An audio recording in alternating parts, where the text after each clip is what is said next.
देखिए, आजकल नीतीश जी को सब लोग पलटी मार कह रहे हैं। सोशल मीडिया पर बहुत सारी बातें कही जा रही हैं। किसने मुझे लिख के भेजा है, जो सड़क सड़क के चले उसे सरकार कहते हैं, जो जनता की न सुने उसे बिहार कहते हैं, जो पलट पलट के पलटे उसे नीतीश कुमार कहते हैं, और जो सबको पलट के पलटे उसे प्रशांत किशोर कहते हैं।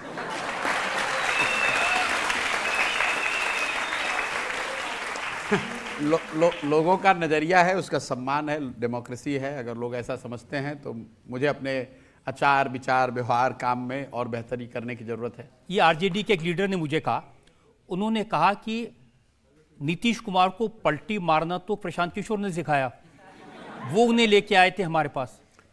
नहीं, पलटी मारना मैंने नहीं सिखाया। मैंने तो आरजेडी के साथ उनको एक साथ करके 15 में चुनाव जिताने में मदद करी, और मैंने उनको ये नहीं कहा कि आप आरजेडी छोड़कर। ये पलटी मार वाली जो बात शुरू हुई है तो 2017 से शुरू हुई है, तब मैं नीतीश कुमार के साथ नहीं था, वो खुद से छोड़कर गए हैं।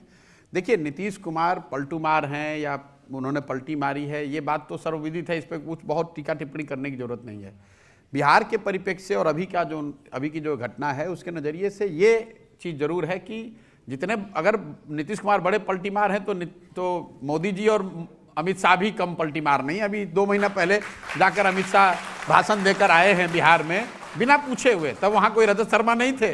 खुद से स्टेज पर खड़ा होकर कहा बिहार के एक एक आदमी सुन लो, नीतीश के लिए दरवाजे बंद हैं। तो हम एक जोक हमें भी लोगों ने भेजा है कि अमित शाह ने दरवाजा तो ठीक बंद किया था, सिर्फ चिटकिनी लगाना भूल गए थे इसलिए नीतीश कुमार फिर वापस आ गए।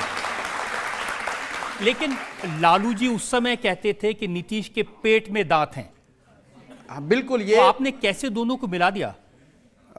मिलाया उस समय। देखिए, एक तो उनकी कुछ अपनी भी सोच थी, और उस समय जो 14 में मोदी जी का दौर था, मतलब उनके लिए बहुत मुश्किल था वहाँ जीतना, और साथ में उनके आने से वो ताकत बढ़ी।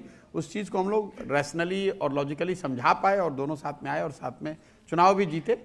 लेकिन वहाँ से नीतीश कुमार जी की जो है प्राथमिकताएँ वो बदलती रही हैं, तो उसमें हम लोग कुछ बहुत कर नहीं सकते हैं।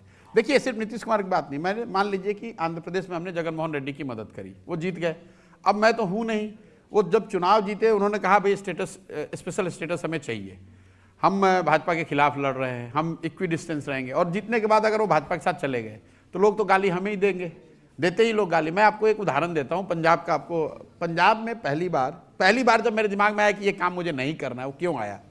पंजाब में हम एक घटना हुई, वहाँ पर जो कॉन्ट्रैक्चुअल एम्प्लॉई हैं वो अमरिंदर सिंह उस समय के मुख्यमंत्री से मिलना चाहते थे। अमरिंदर सिंह से मिलने का उनको समय नहीं मिला, तो उन लोग धरने पर बैठे कि भाई जो कोई भी अमरिंदर सिंह से हम लोग को मिला देगा उसको 1 लाख रुपए इनाम मिलेगा।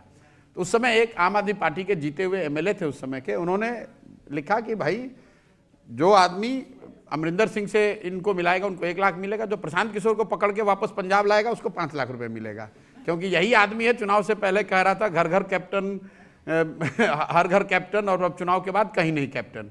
तो मैंने वो स्क्रीनशॉट सोशल मीडिया का लेकर राहुल जी को भेजा कि भाई चुनाव आप लोग जीते हैं, मुख्यमंत्री आपका है, नेता आपके हैं, और गाली हमें दे रहे लोग। तो मुझे इस बात का एहसास है कि जो काम हम लोगों ने किया उसमें कई बार जब नेता गलती करते हैं तो लोग गाली हम लोग को देते हैं।